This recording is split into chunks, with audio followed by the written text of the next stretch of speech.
बाळासाहेबांच्या तमाम शिवसैनिकांना तुमच्या ह्या अनिश गाढवेचा, बाळासाहेबांच्या लहानशा शिवसैनिकाचा आणि शिवसेनेच्या प्रवक्त्याचा मानाचा जय महाराष्ट्र। एक गोष्ट कायम लक्षात ठेवा, स्वार्थाने भरलेल्या माणसांचा समूह सांभाळणं ही म्हणजे तारेवरची कसरत। एकनाथ शिंदे आणि त्यांचा गट किंवा एकनाथ शिंदे आणि त्यांची टोळी हा केविलवाणा प्रयत्न कायम करत असतं, आमच्यामध्ये सारं कसं अलबेल आहे, आमच्यामध्ये सारं कसं सुरळीत चालू आहे हे भासवण्याचा प्रयत्न एकनाथ शिंदे आणि टोळी कायम करत असते। या टोळीचे बुरखे आम्ही वारंवार फाडत असतो आणि आज देखील तुमच्या सर्वांसमोर मी एक असा व्हिडिओ घेऊन येणार आहे, त्यात तुम्हाला कळेल नेमकं ह्यांच्या आपसात काय चाललंय। बरं, आपसात जे बोलतायत ती काही छोटी मोठी मंडळी नाहीयेत, काही खासदार लेवलची, काही नेते लेवलची अशा पदांवरच्या ह्या व्यक्ती आहेत। आपसात एकमेकांची कशी फाडतायत याचे व्हिडिओ मी तुम्हाला दाखवेलच, पण काही गोष्टी लक्षात घ्या शिवसैनिकांनो, आपल्याला बऱ्याचशा गोष्टी ह्या सोप्या होणार आहेत। आपसात एकमेकांना मारून शिंदे टोळी नावाचा 4.5 गल्ल्यांपुरताचा हा पक्ष, ठाण्यातल्या 4.5 गल्ल्यांपुरताचा हा पक्ष, ही शिंदे टोळीतली काही टगे मंडळी स्वतःच करणार आहेत। विशेषतः शिंदे टोळीला संपवण्याचं सगळ्यात मोठं काम जर कोणी करणार असेल सध्याच्या घडीला, त्याचं सगळ्यात टॉप 1चं नाव घ्यायचं झालं तर मी रामदास कदमांचं घेईल। रामदास कदम हे चांगलं काम स्वतःच्या हस्तेच करणार आहेत, त्यामुळे रामदास कदमांना आपल्याला शुभेच्छा द्याव्याच लागतील। आणि रामदास कदमाविषयी या सबंध शिंदे टोळीमध्ये एक विशेष खदखद आहे। जे काही 4-8 मंडळी यांनी जमवलेली आहेत ना, त्या 4-8 मंडळांमध्ये या रामदास कदमाविषयी सगळ्यांच्या मनामध्ये एक विशेष खदखद आहे।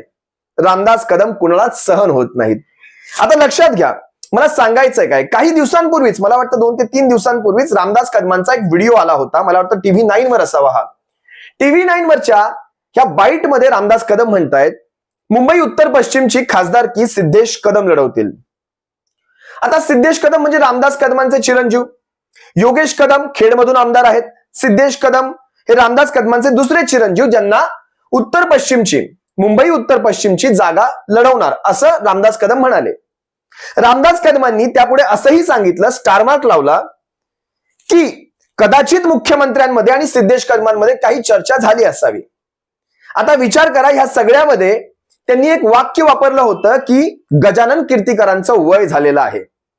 खरं तर गजानन कीर्तिकरांचं वय काढून रामदास कदमांनी तिथेच सांगितलं की तुमच्यामध्ये किती अलबेल आहे। आता गजानन कीर्तिकरांचं वय भर मीडिया समोर जर काढल्यानंतर गजानन कीर्तिकर चुप्प बसतील असं तर होणारच नाही। शिवसैनिकांना लक्षात घ्या, ह्या बारीक गोष्टी बरंच काही सांगून जातात। हा गट स्वतः कसा संपवणार आहे हे तुमच्या सर्वांसमोर येईल। त्याआधी मला एका मोठ्या विषयाकडे असं जायचंय। या सगळ्यामध्ये म्हणजे शिवसेनेच्या या अभूतपूर्व बंडामध्ये या खासदारांनी जे काही केलं ते कुठेतरी मनाला त्रास करून गेलं। आमदारांचं असं म्हणणं होतं उद्धव साहेबांनी वेळ दिला नाही, किंवा आमदारांचं असं म्हणणं होतं की आम्हाला निधी मिळाला नाही, अजित पवारांनी त्यांच्याकडे अर्थ खातं ठेवून आम्हाला निधी दिला नाही। आमदारांचं असं देखील म्हणणं होतं की आमच्या विभागात आमच्या नजरेआड काही कामं केली जातात, आमच्या विरोधात काही कामं केली जातात। आता मला एक साधा प्रश्न ह्या खासदारांना विचारायचा आहे। शिवसेनेकडे टोटल 18 खासदार होते, त्या 18 पैकी सध्या 5 आपल्याकडे 13 शिंदे गटामध्ये आहेत, शिंदे टोळीमध्ये आहेत, म्हणजे जास्तीत जास्त संख्या त्यांच्याकडे गेलेली आहे।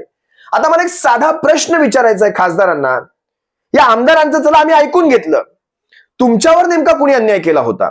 तुमचा निधी केंद्रातनं येतो, तुमचा सारा काम करण्याची पद्धत सारी केंद्रातनं ठरली जाते, मग तुमचा निधी कुणी थांबवला होता? तुमचा निधी नेमका कुणी थांबवला होता? बरं, आणखी एक गोष्ट लक्षात घ्या, चला तुम्ही सरकारामध्ये येतायत, चला तुम्हाला काही मंत्रीपद मिळणार असतील, काही राज्यमंत्रीपद मिळणार असतील, केंद्रातली म्हणतोय मी, तसंही काही घडलं नाही, तुमच्या तोंडाला पानच पुसली गेली। मग नेमका खासदारांचा येऊन नेमका फायदा झाला कुठे? काहीच झाला नाही। खासदारांचं विशेष नुकसान यासाठी मी सांगतो कारण नाशिकचे गोडसे पहा, अमित शहाच्या पुढे मागे लोपाटण्यासारखे फिरत असतात। धैर्यशील माने पहा, तेही अमित शहाची पुढे मागे करण्यात फिरत असतात। तुम्हाला आणखी एक उदाहरण सांगतो, कोल्हापुरात ज्या वेळेस अमित शहा आले होते, मला वाटतं सदाशिव मंडलिकांचा तो व्हिडिओ तुम्हाला आठवत असेल, इतक्या घाणेरड्या हिंदीत त्यांनी भाषण केलं, शेवटी त्यांना सांगावं लागलं की तुम्ही मराठीत बोला, त्यांना कळेल, मराठी त्यांना कळेल। म्हणजे किती ती लाळपुशेगिरी, तो लाळेचा महापूर वाहत होता। या खासदारांची अवस्था अतिशय बिकट आहे, कारण स्वतः एकनाथ शिंदेंना स्वतःच्या मुलाची खासदारकी वाचवण्यासाठी, म्हणजे कल्याण डोंबिवलीची खासदारकीची तिकीट वाचवण्यासाठी त्यांना ठाण्याच्या लोकसभेचा बळी द्यावा लागला. स्वतःला ओरिजिनल शिवसेना म्हणवणारे एकनाथ शिंदे, ओरिजिनल शिवसेना, आम्ही मुख्य नेते कोण? एकनाथ शिंदे दाढीवाले, हे म्हणतात ठाण्याची खासदारकी आम्ही भाजपला देऊ करतो. ज्या दिघे साहेबांनी या ठाण्याची खासदारकी या भारतीय जनता पक्षाच्या नाकाला टिचून काढून घेतली होती, ती खासदारकी स्वतःच्या मुलाच्या खासदारकीचं तिकीट वाचवण्यासाठी या एकनाथ शिंदेनी भारतीय जनता पक्षाच्या घशात घातली. हे ओरिजिनल शिवसेना असू शकतात.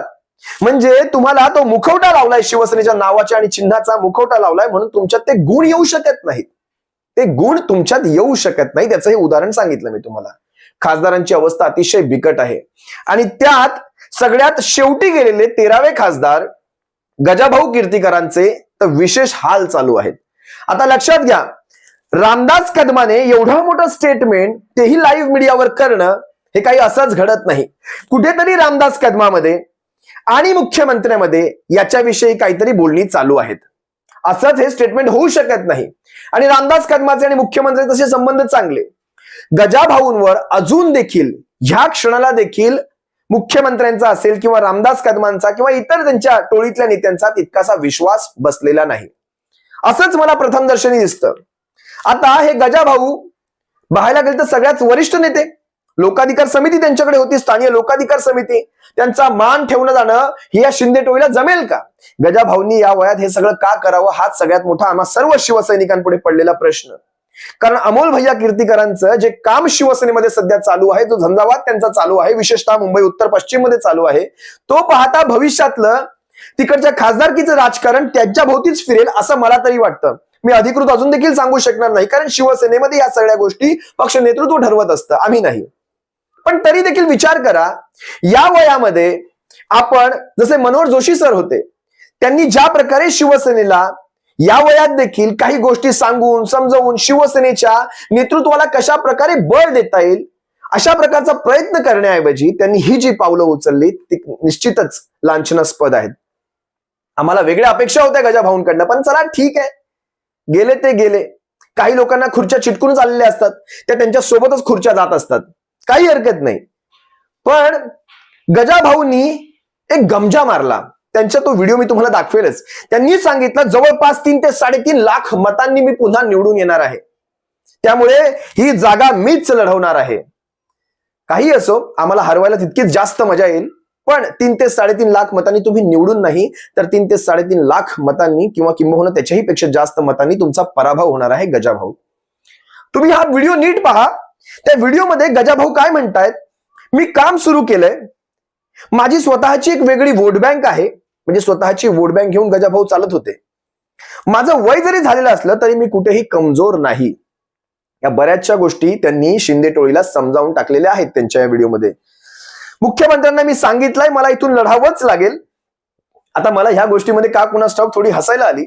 मला लढावंच लागेल असं म्हणणारे हे गजाभाऊ, तुम्ही लढावंच लागेल म्हणण्यापेक्षा तुम्ही सगळ्यात शेवटी आलेला आहात. कदाचित मला तेवढे खोके मिळाले नाहीत, त्यामुळे मला इथून लढावंच लागेल असं मला कुठेतरी वाटतं. गजाभाऊ आणखी एक वाक्य म्हणतायत, पक्षामध्ये आलेले काही लोक स्वतःच्या स्वार्थासाठी आलेले असतात, त्यांना आमदार बनायचं असतं, खासदार बनायचं असतं. आणि तसं बोलता बोलता त्यांनी रामदास कदमाचं नाव घेतलं आणि सांगितलं तुमच्याच घरात तुमचा एक मुलगा खेडमधून आमदारकी घेणार, तुम्ही दुसऱ्या मुलाला इकडून उत्तर पश्चिम मधनं खासदारकीचं तिकीट देणार. त्यांनी फक्त घरातल्या 2 मुलांची नावं घेतली, पण गजाभाऊ तुम्ही विसरलात बाप देखील उत्सुक आहे गुहागर मधनं आमदारकी लढवायला, हे तुम्ही विसरलात. याला घराणेशाही म्हणत नाहीत गजाभाऊ. भाजपामध्ये असतील किंवा तुम्ही सारे भाजपच म्हणा, आता सारे भाजपामध्ये याला घराणेशाही म्हणत नाहीत गजाभाऊ. अजून चौथं जरी आणलं तरी याला घराणेशाही म्हणत नाहीत. 2 मुले आमदारकी खासदारकी, बाप देखील आमदारकीला इच्छुक, याला घराणेशाही म्हणत नाहीत. एका घरामध्ये 2 भावांना जर दिलं तर मी त्याला विरोध करेन. गजाभाऊ तुम्ही त्या परिस्थितीमध्ये आता नाहीत. स्वतः तुमचे मुख्यमंत्री देखील कुठल्याही गोष्टीला विरोध करण्याच्या परिस्थितीत नाहीत. तुम्ही सारे भारतीय जनता पक्षाचे गुलाम झालेले आहात, गुलाम. आणि अशा थर्ड क्लास कॅटेगरीचे तुम्ही गुलाम झालेले आहात की तुम्हाला तिथे तोंड खोलायची देखील मुभा नाही, तोंड खोलायची देखील. भारतीय जनता पक्ष तुम्हाला कुठल्या कुठे फेकून देईल. आज तुमचे खासदार सारे अमित शहाच्या मागे पुढे करतायत, कारण तुमच्या खासदारांना माहिती आहे खासदारकीची रिस्क नरेंद्र मोदी घेणार नाहीत. तुम्हाला शिवसेना या धनुष्यबाण चिन्हावर ते लढूच देणार नाही. त्यांना माहिती आहे या चिन्हावर जर हे लढले तर हे सारेच्या सारे आपटणार. एखाद दुसऱ्याला कदाचित कमळाचा चान्स दिला गेला जाऊ शकतो, मला माहित नाही, पण तो चान्स असेल कमळावर. त्यामुळे कमळावर जर लढायचं झालं भविष्यामध्ये तर ह्या कमळाबाईच्या पुढे मागे तर करावं लागणारच. गजाभाऊ लक्षात घ्या साऱ्या गोष्टी. यांच्यातल्या मारामाऱ्या आता जनतेच्या समोर देखील येऊ लागल्यात. जनतेच्या समोर कीर्तिकर म्हणतायत, मी मुख्यमंत्र्यांना विचारेन, मी असं कधी म्हणालो होतो की मी भविष्यात निवडणूक लढणार नाही. आणि सिद्धेश बरोबर तुमचं जर काही बोलणं झालं असेल तर मला सांगावं, मग काय नेमकं बोलणं झालंय तुमचं सिद्धेश बरोबर. कसं असतं, हा रामदास कदम जो आहे ना, मी मगाशी सांगितलं, हा रामदास कदम, हा बाम लाव्या रामदास कदम, शिवसैनिकांनी तुम्हाला काय शब्द वापरायचे ते वापरा, पण हा बाम लाव्या रामदास कदम ह्या शिंदे टोळीला संपवायचा विडा घेऊन तिथे गेलेला आहे. तो आपली मदतच करणार आहे. त्यामुळे बाम लाव्या रामदास कदम जितकं जास्त तिकडे जाऊन उपद्व्याप करेल त्याला करू द्या. शिवसैनिकांना कुठेही आडकाठी आणू नका. तुम्ही सर्वप्रथम हा व्हिडिओ बघा, गजाभाऊंचे काही स्टेटमेंट पहा आणि मग तुम्ही सांगा की ह्यांच्यामध्ये किती सारा अलबेल आहे.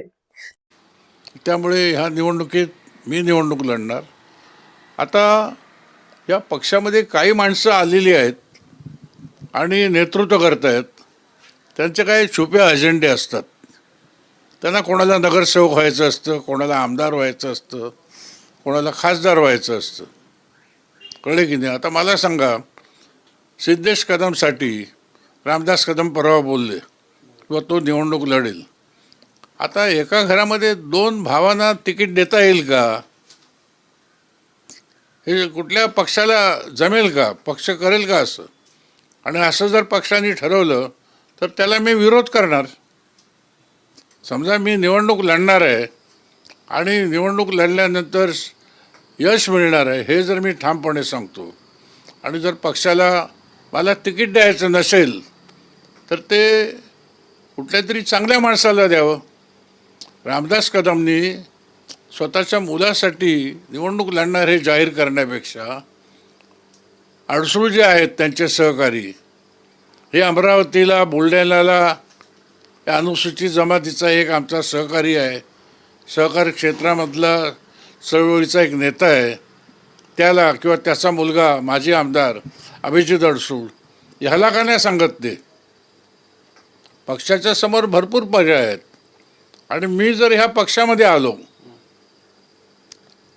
माझ्याबरोबर 13 खासदार आलेले आहेत, 40 आमदार आलेले आहेत. हे 40 आमदार आणि 13 खासदार ह्यांचं भवितव्य निवडणुकीतून घडवण्याची नैतिक जबाबदारी एकनाथ शिंदेंची आहे. ते अचानकपणे सांगू शकत नाहीत, व तुम्ही नका लढू, मला ह्याला द्यायचं तिकीट. त्यांच्याकडे रिपोर्ट पण असतात, त्यांनी काढावा रिपोर्ट. त्यांनी एजन्सी नेमलेली आहे.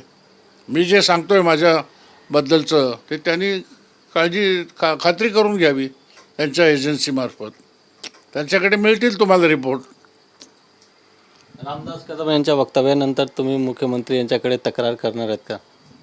मी तक्रार करणार नाही. मी आज रामदास कदम TV9वरती बोलल्यानंतर माझी आता जबाबदारी वाढली ना, की पुन्हा त्या TV समोर येऊन सांगायची. आता मी जाणार नव्हतो TV समोर, मी जाणार होतो डायरेक्ट मुख्यमंत्र्यांकडे आणि त्यांना विचारणार होतो, तुमचं आणि रामदास कदमचं काय बोलणं झालं आहे का? मी निवडणूक लढणार नाही असं कुठे सांगितलं? मला या पक्षात आल्यानंतर मला संघटनेचं काम करायचं आहे. ते काम करायला मी सुरुवात केली होती. मी जे सचिव आहेत त्या सचिवांना कामाची विगतवारी केली, तो अहवाल दिला. मुंबई शहरामधल्या 6 लोकसभेमध्ये 36 विधानसभेमध्ये मी आढावा बैठक केली, त्याचा अहवाल सादर केला. कामकाजाची पद्धत जी काय अनुभव मी घेतला आहे तो मी सादर केला. त्या अहवालाचं काय झालं? अहवाल काय केलं? हा अहवाल जर समजा अशा पद्धतीने संघटना बांधणीसाठी मी पुढाकार घेऊ इच्छित होतो, मी कृती सुरू केली आणि मला संघटना बांधणी करण्याचा कुठलीच संधी मिळत नाही. त्याच्यामुळे मी ठरवलं की आता, आणि मी असंही सांगितलं मी असं सांगितलं, मी संघटना बांधणी करीन, मला कुठल्या तरीचं आमिष नाही दिलेलं, मला कुठे मंत्री बनायचं नाही, मला राज्यपाल बनायचं नाही किंवा संसदेचा उपाध्यक्ष बनायचं नाही. पण ह्याचा अर्थ मी निवडणूक लढणार नाही असा होऊ शकत नाही. हा मुद्दा म्हणून अर्थ काढलेला आहे काही लोकांनी. मी निवडणूक लढणार, जिंकून दाखवणार. तुमच्या वय जास्ती झाला अशा प्रकारच्या वक्तव्य केली जातात. आता लोकसभेमध्ये आज मी सांगतो 96 वर्षाचे एक खासदार आहेत समाजवादी पक्षाचे, उत्तर प्रदेश निवडून आलेले. 70-75 वर्षापेक्षा जास्त असणारे, वयाचे जास्त असणारे 84, हे लोकसभेचे सांगतोय, राज्यसभेचे वेगळे, हे 84 आमदार आहेत. आज वयोमान हे काय निष्कर्ष जो आहे ना, हा एकदा विकलांग झाला, बेड रिडन झाला, कळले की नाही, तर तो स्वतःहून ठरवतो निवृत्ती घ्यायची. पण मी निवृत्ती घ्यायची नाही ठरवलेली आहे, निवडणूक लढायचं ठरवलेलं आहे. आणि ज्या भागामध्ये मी 10 वर्ष काम करतो, एवढं मी विकासाची कामं करतो, सर्व उपक्रमामध्ये मी सहभागी होतो, पक्षाच्या बैठकीला मी जातो. मी ह्याचा अर्थ काय? मी काय घरात बसलो आहे का? अजून पण संपर्क असतो माझा, सर्व ठिकाणी फिरत असतो. रोज 100, 200, 300 लोक येऊन भेटतात मला, त्यांची कामं करतो मी. पण निवडणूक लढण्याची पूर्ण तयारी झालेली आहे माझी. व्हिडिओ पाहिल्यानंतर एकनाथ शिंदेंना रात्रभर झोप लागली नसेल. एवढे वरिष्ठ नेते गजाभाऊंसारखे जेव्हा अशा बाता मारतात, किंवा एवढे वरिष्ठ नेते रामदास कदमासारखे जेव्हा अशा बाता मारतात, आपसामध्ये मारामारीच्या भाषा करतात, त्यावेळेस एकनाथ शिंदेला रात्रभर झोप लागली नसेल. कारण एकनाथ शिंदेला चांगलं माहिती आहे, तू काय करून बसलायस, हे माझ्याकडून काय झालंय नेमकं. एकनाथ शिंदेला चांगलं माहिती आहे, ही स्वार्थाने भरलेली माणसांची टोळी सांभाळणं फार कठीण आहे. यांना एकत्र ठेवणं फार कठीण आहे. प्रत्येकाच्या मनामध्ये एक वेगळा स्वार्थ आहे. जर हा स्वार्थ पूर्ण झाला नाही तर ही माणसं माझा देखील बळी घ्यायला मागे पुढे पाहणार नाहीत. ते विंचवाचं बिराड आठवतं मला, विंचवाचं उदाहरण आठवतं. विंचवाची पिल्लं भूक लागल्यानंतर जर जेवायला मिळालं नाही ना, तर ते आईला देखील खातात, आईचे तुकडे पाडून खातात. हे विंचवाचं उदाहरण आहे. हे माणसाच्या, या अशा स्वार्थी माणसांच्या आयुष्यामध्ये चांगलंच लागू होतं. त्यामुळे एकनाथ शिंदेंना रात्र झोप लागत नाही आणि उगाच त्यांचे नेते काही गमजा मारत फिरतात की आमचा माणूस समाजाचा विचार करतो. अरे तुमच्या माणसाने त्याच्या आईचा विचार केला नाही, त्याच्या माय माऊली शिवसेनेचा विचार केला नाही. त्या शिवसेनेला संपवणारा हा माणूस समाजाचा विचार कसा करेल? त्यामुळे एकनाथ शिंदेंना भविष्यात त्यांच्या टोळी सकट संपवण्याचा जो विडा उचललाय आम्ही सर्वांनी, तो विडा पूर्ण करण्यात जर आम्हाला कोणी मदत करणार असेल तर ही शिंदे टोळी स्वतःच मदत करणार आहे. त्यामुळे जास्त या विषयावर बोलत नाही. तुम्हा सर्व शिवसैनिकांची रजा घेतो. सप्रेम जय महाराष्ट्र. बाळासाहेबांच्या शिवसैनिकांनो काळजी घ्या. जय महाराष्ट्र.